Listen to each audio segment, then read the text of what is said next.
안녕하세요. 와인마신 아토미 이준혁입니다. 오늘은 사브라지 보여드리고 시작하도록 하겠습니다.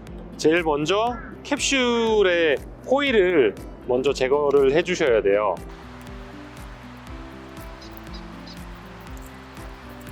호일을 제거해 주셨으면 와이어 케이지를 6번 돌려주세요. 하나, 둘, 셋, 넷, 다섯, 여섯. 와이어 케이지를 잡으신 상태에서 살짝 올려서 고정을 해주시면 돼요. 이렇게 고정을 해주시고, 그 다음에 병에서 가장 약한 부위 윙리스 포인트를 잡으시고 오픈하겠습니다. 그냥 편안하게 밀어주시면 돼요. 하나, 둘, 셋, 셋.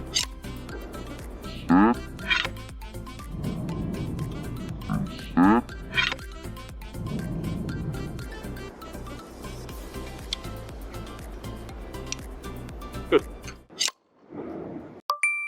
안녕하십니까. 안녕하세요. 소개 부탁드립니다. 와인 마시는 아토미 이준혁입니다. 반갑습니다. 반갑습니다.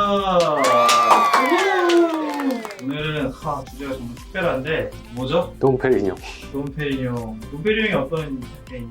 돈페리뇽 하면 사실 샴페인의 고유 명사 같은 의미예요. 샴페인 이콜 모이샹동 돈페리뇽, 이게 이제 공식같이 되니까 잘 알면서도 돈페리뇽에 대해서 의외로 모르시는 분들이 많아요. 그래서 이제 돈페리뇽 끝을 보여드리려고 제가 오늘 돈페리뇽을 소개해드릴까 합니다.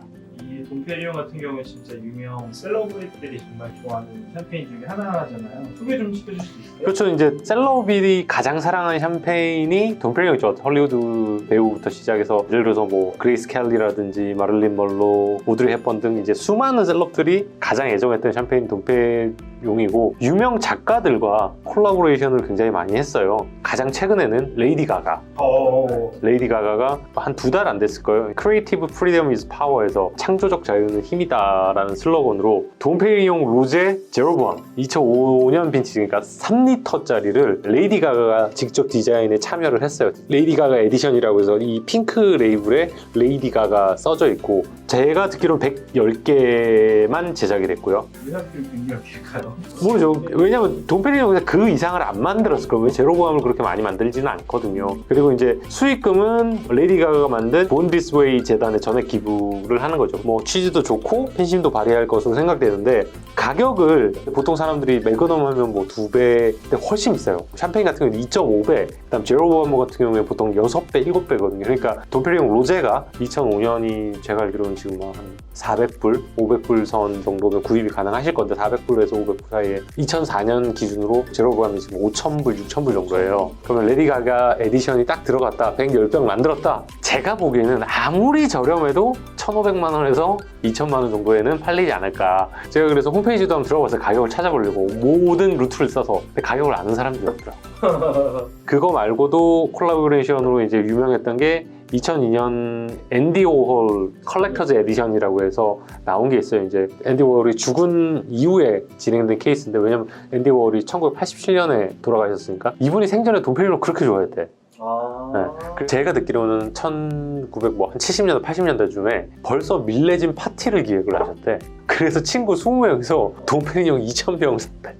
한 번에 2,000병 사서 파티를 하려고 생각을 했었대요. 그래서 2000년 되는 날 2,000병을 우리가 사람들을 불러서 파티를 하면서 먹자 했는데, 이제 확인이 안 되지. 왜냐면 이분이 1987년인가 돌아가셨으니까. 그리고 이제 콜라보레이션 중에 가격이 가장 많이 오른 거는 이제 제프 쿤스.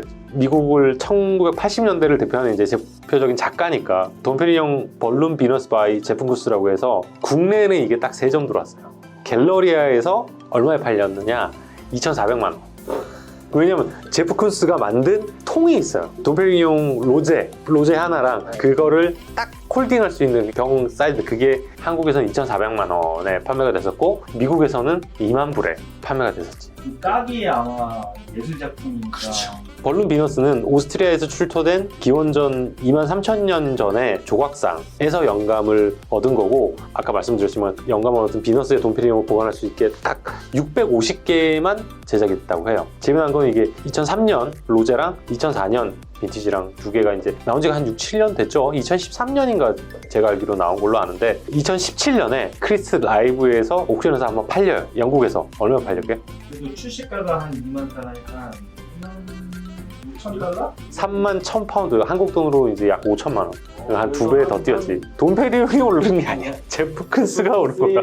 또 웃긴 거는 2020년에 예전에 와인 옥션하고 인터넷 옥션을 말씀드렸지만은 이 크리스티도 인터넷 경매가 있고 라이브 옥션이 있어요. 근데 인터넷 경매에서 이게 또 한번 팔렸거든요. 2020년에 3년 지나서. 그때 얼마에 팔렸게? 그 4, 5천 원 받지 않았을까? 재미난 게 18,750불인가 해서 가격이 더 떨어졌어. 3천만 원 정도에 팔렸어. 돈페리뇽 하면 이제 앞서 말씀드린 콜라보레이션가 되게 유명하지만은 스타들이 사랑한 케네디도 돈페리뇽을 굉장히 좋아했고 보통 마릴린 먼로 하면 우리가 생각하는 샴페인이 뭐예요?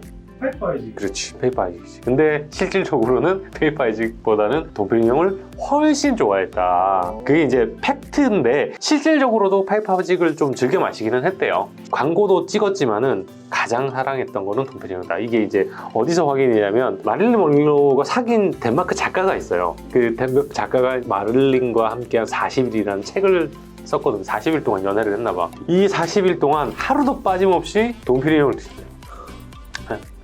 심지어는 약 먹으면서 가루약 먹으면서도 돈페리뇽을 마시고 물 대신 돈페리뇽을 마시고 그 정도로 이 마릴린 먼로가 돈페리뇽을 좋아했대요. 마릴린 먼로의 명언이 하나 있잖아. 나는 매일 밤 샤넬 넘버 5와 잠이 들고 매일 아침 샴페인으로 잠을 깬다. 진짜 멋지지 말이야.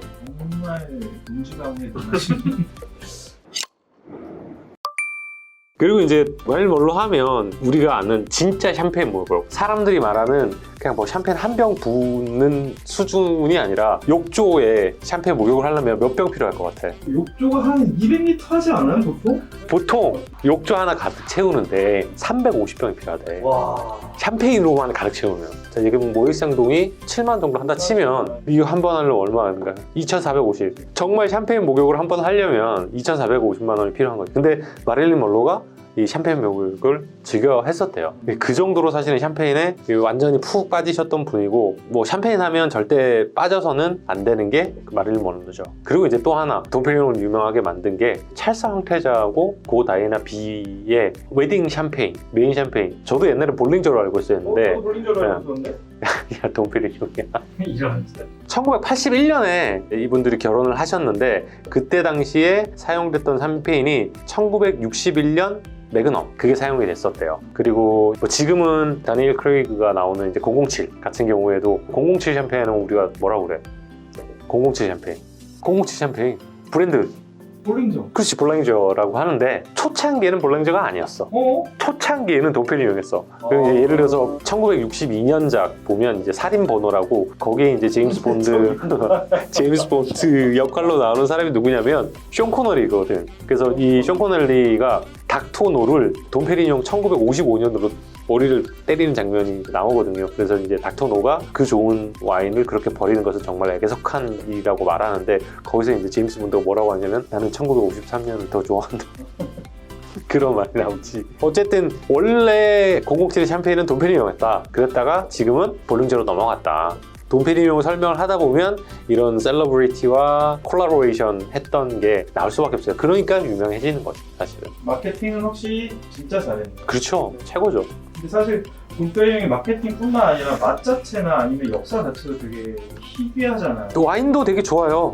네, 와인도 되게 좋아요. 그러면 이제 역사에 대해서 또 소개를 해드리면 절대 이제 돈페리뇽을 하면 빠져서는 안 될 게 이제 이 오빌레라 수도원이 나와요. 1688년에 와인 담당 수도사로 피에르 페리뇽이 부임을 하게 되는 거죠. 와인병이 퍽퍽퍽퍽 터지는 걸 본 거지. 그때는 이제 뭐라고 했냐면 그 터진 와인들을 악마의 와인이라 불렀거든요.